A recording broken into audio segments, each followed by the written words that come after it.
So, hey everyone, it's Seth here with Film School Solution, and I'm on a Skype call with one of my students, Chris Foster, and his father, Tom Foster. And they wanted to share with everyone just a little bit about, why they chose this online course, Film School Solution, versus, going to a film school. So, Tom, if you could, speak to that for a second.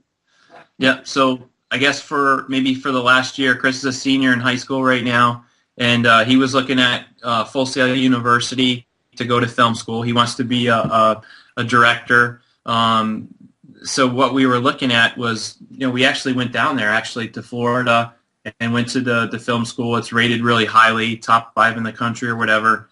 We did a tour. We're impressed. At the end of the tour, we were kind of looking at each other and asking questions to the folks there. And one of the questions was, who has graduated from the school and been successful? Like, is there any directors that have graduated, or is there any major things going on? Because they do have people, editing films and things like that. But are there people doing what Chris wants to do?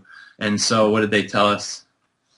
Yeah, I mean, the other people who were there wasn't really any other directors that graduated from there.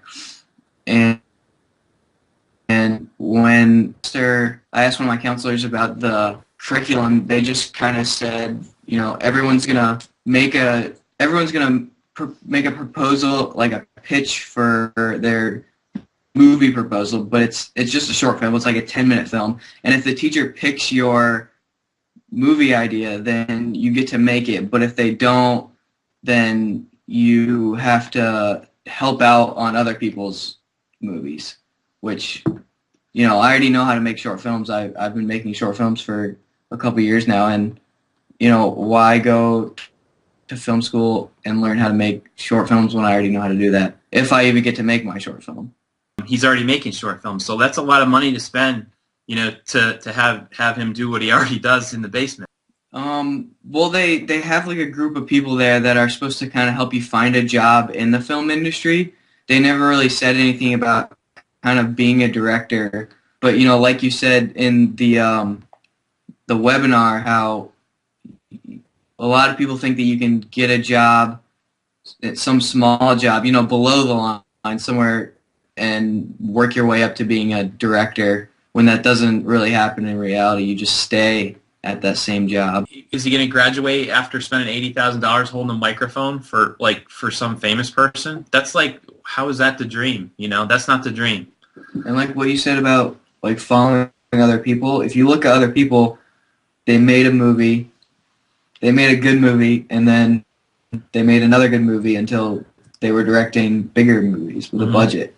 That's just, so, the difference between this course is obviously it's way cheaper, plus you learn how to make a feature film. Mm-hmm. I mean, you have to make a feature film if you want to be a director. That's the only way you can do it.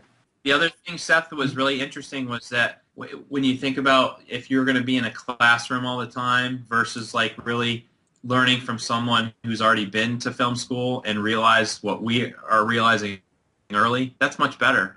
So in 12 weeks, I think he can get an understanding of what he's missing and what he needs to learn now, and then he just needs to practice it. The other thing was being able to do a full feature, create a following in your local town. That makes complete sense to me, because I think you could go to film school for 10 years, and if you don't really ever start creating a following and building something in your local town and creating that interest in what you do, I don't think you're ever going to be, successful. So I think there's no other way to get there but to do something like this.